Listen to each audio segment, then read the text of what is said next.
Welcome to Lifestyle Management. Here we are in part 2 of personal nutrition.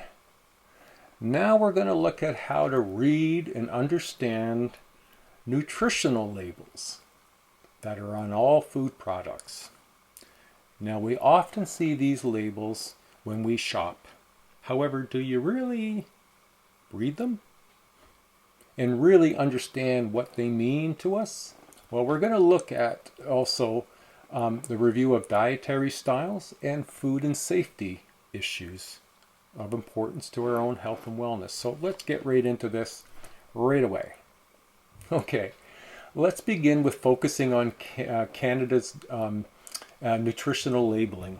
And in Canada, there are regulations that require that food labels be on all prepackaged foods carrying a mandatory nutritional facts table listing calories and nutrients.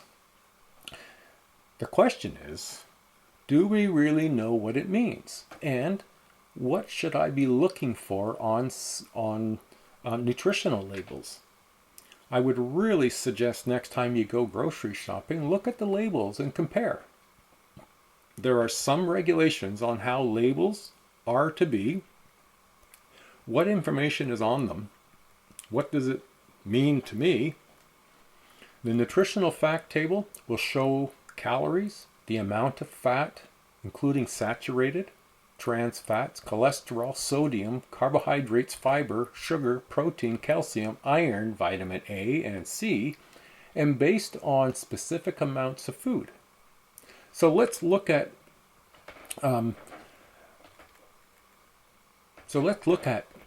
nutritional labels. Also, the changes from the previous version to the current version. These are all in your text. So we'll start with serving size. Serving size is a specific amount of food. The daily values are based on recommendations for a healthy diet that you can see beside me. It's important to check serving size specifically when comparing products, as there's not a single standard for serving size. So if I'm going to be comparing any food, I have to make sure that the serving size are comparable and therefore able to see how they relate to one another. You know, the thing that really I find really remarkable is you go to buy a bag of chips and you can look at the serving size and it will indicate, well, I don't know, something like a person, if you eat 15 chips. Why do they put down 15 chips? Whoever opens a bag of chips and eats 15? It seems to me most people would eat a bag or a half a bag of chips. However, if you saw the number of calories and fat and salt and polysaccharides, if you found what those numbers were for a full bag of chips, you might think differently about having a whole bag of chips. Calories. By definition, a calorie is the amount of energy needed to raise the temperature of 1 gram of water 1 degree centigrade. Calories are one of the measurements used to manage a diet, to either gain or lose weight. All right? Daily values. Now on a label, when it says daily values, these are based on the recommendations for a healthy diet. This value can enable you to compare foods easier. Total fat lipids in grams. Now this is an important one, as it's something that you can use to calculate the percentage of fat calories in the food we consume. Now as mentioned, earlier that is, we need to ensure that we limit the following types of fat. For saturated fats, do what you can to reduce or lower the consumption of saturated fats. With trans fats, here's where the hydrogenated oils or hydrogenated oils come in, and look for foods with limited or no trans fat. Carbohydrates, these are our main source of energy. Fiber, high fiber food has 5 or more grams of fiber. A good source has about 2.5 grams per serving. Sugar. You can get sugar in all kinds of food. Sugar is in milk, juices, fruit, and vegetables. However, sugar is also added to many packaged, prepackaged, or processed foods. Lowering your sugar intake is important. Read the labels. Protein. There is no daily value servings of protein, as most Canadians do get enough protein in their diet. Choose high protein with low saturated fats. Also on the label will be cholesterol. Cholesterol derived from saturated or trans fats need to be avoided where possible. Sodium, also on the label, we intake enough sodium as it is in many of our foods that we eat. Reading labels are important to avoid the ingestion of too much sodium in processed food in particular. Potassium. We need about 1,400 milligrams of potassium per day. Now this is one nutrient we are often falling short on. Potassium is gained out of bananas. That's one main area. Calcium, that's good for our bones, good for our teeth. Between 100 and 200 milligrams per day is good. Iron. There are two types of iron. There's animal-based and plant-based. There's a subcategory in this listing here, and we call it a new percentage on daily value. It's a footnote.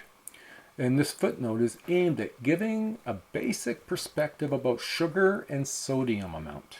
Basically, 5% or less on a label is considered a little, whereas 15% or more is considered a lot. So it's good on keeping that in mind when looking at some of these percentages for sodium, particularly, and sugar. It is good to know what our food is made of. Let's look at a variety and many diets and styles of eating in order to achieve good health. We don't all eat the same way. One, we come from different parts of the world. And two, many of us have different dietary requirements or have learned different dietary ways of creating food. Our dietary options are diverse. If you live in Toronto, you can go all over the place and find all sorts of dietary options. So each type or each ethnic group cooks their own food and have their own nutritional benefits and potential drawbacks. So we're going to start by looking at the Brazilian diet. And there are 10 basic guidelines based on 3 themes. Eat fresh and minimally processed foods as the basis of each meal. Use oil, fat, sugars, and salts in moderation. Limit intake to ready-to-eat food and drink products, all to encourage a healthy tradition and family. Now, each of these we're only going to really highlight and briefly go through. You'll find a little bit more detail in your text. So now we're going to look at by comparison, the Chinese diet, which is high in carbohydrates, low in fat, and low in animal protein. It's considered one of the healthier diets in the world. However, Chinese food prepared in Canada has way more meat and sauces than is done in China. I mean, my partner and I, we've had students living with us over the years from China, Japan, Colombia, Brazil, Italy, Ukraine, and South Korea. But our Chinese students have made us aware that the food that we have provided that is Chinese food, of course, is not what they're used to seeing in China. So when we look at the specific diets of different countries, we have to be aware that the diet, that we may have gone to somewhere in Canada may not necessarily be representative of those countries. The Indigenous Food Guide was modified from the Canadian Food Guide to reflect Indigenous food and traditions. Now, while showing examples of both traditional and store-bought foods that are commonly available in both rural and remote locations for a price. Now, in our dining room in Owen Sound, the GDR, they often will have examples of indigenous food items on as offer for different meal situations. All right, let's check a look at the Indian diet. Many Indian dishes highlight healthful ingredients such as vegetables, legumes, and many also use what's known as ghee, which is a form of butter, or coconut oil. Ghee or coconut oil are both rich in saturated fats, so that kind of makes something we have to be a little bit careful of. Some good choices are dal and carby and carne. The Japanese diet, well, the traditional Japanese diet is very low in fat. It's also very high in salted smoked meat and pickled foods. Staple of the Japanese diet includes soybean, fish, vegetables, noodles, rice, and fruit. And if you've had a Japanese diet, it probably tastes very good and does it does, however, in terms of the overall health of the diet, it's got a high sodium level, which puts in some way a risk for some people. A Mediterranean diet is a plant-based rich in fruit, vegetables, legumes, cereal, wine, and olive oil. Regions along the Mediterranean have a lower incidence of heart disease. The Mexican diet. This cuisine is served in Mexico and features food groups of fruit and vegetables, cereals and legumes, and animal source foods. Common cuisine in Mexico feature rice, corn, beans, and are low in fat and high in nutrients. These dishes that Canadians think as Mexican are far less healthful because they include cheese and sour cream, which are high in fat and they're not part of the typical Mexican diet. Southeast Asian diet is rich in a variety of bamboo shoots, bok choy, cabbage, mangoes, papaya, and cucumbers provide a sound nutritional base for this diet. However, coconut oil and milk are used in many of the sauces and can translate into higher fat levels. The use of MSG in pickling foods means sodium content is a little high too. Next, we can look at the U.S. diet. And in 2010, yes, the U.S. My Pyramid was replaced with My Plate, a new food guideline that has designed to encourage Americans to eat healthy grains, to eat more healthy in a healthy way. And the 5 food groups they're focusing on their plate is fruits, vegetables, grains, proteins, and dairy. The guideline recommends that half of the plate should be filled with fruit and vegetable, and that the half of the grains should be whole grains, and that people should drink fat-free or low-fat milk. The plate image is also to discourage the oversized portions. Now, we've had more variations in diet, local sources, but one that's gaining a little traction, even in our own community, is what's called the 100-mile diet. Elisa Smith and J.B. McKinnon wrote a 100-mile diet it was a book that they had wrote, and it was about eating homegrown within a 100-mile radius of their Vancouver apartment. For 1 year around the world, people are beginning to understand that supporting local food producers helps the local economy, reduces greenhouse gases, and helps people eat more seasonally and be more connected to their communities. There's another program that has emerged that's called the Meal Exchange. The Meal Exchange was started in 1993 by Raul Raj, and he's organized a meal exchange that works to eliminate the root cause of hunger and poverty by engaging students in volunteer work. The students involved in the meal exchange helped by donating food, educating others about the causes of hunger, creating volunteer opportunities that address hunger and related issues, identifying and implementing student solutions. I've mentioned a couple times, but certainly vegetarian diets that we should know about them.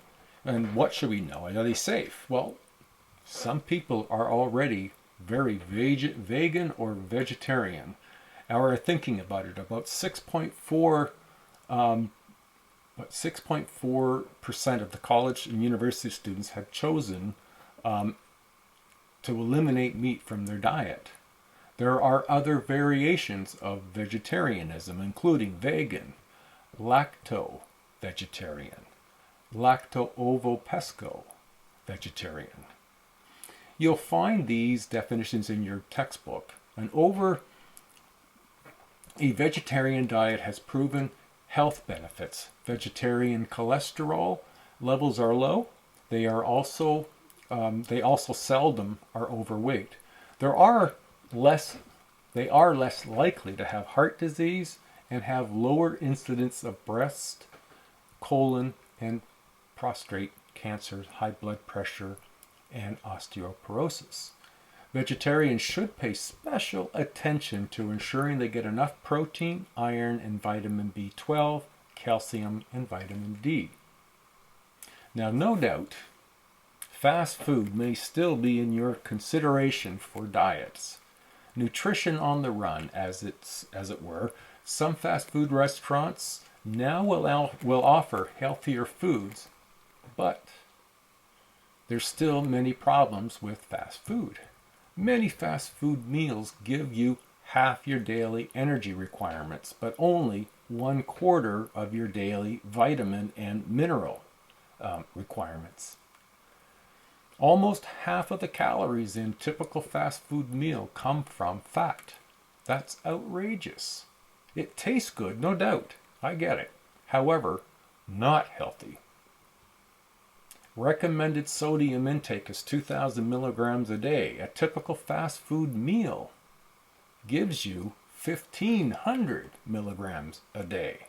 So you've got almost your entire sodium content from one meal in that day. If fast food is on your menu, choose wisely and only occasionally.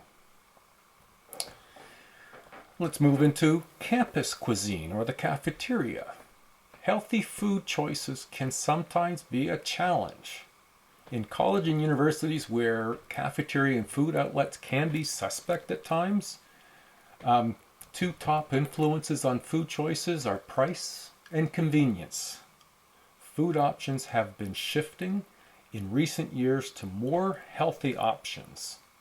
In addition to adding nutritional education to better allow students to make informed choices, I don't think it matters how many ways we look at French fries and gravy and cheese. It's not necessarily going to get any healthier.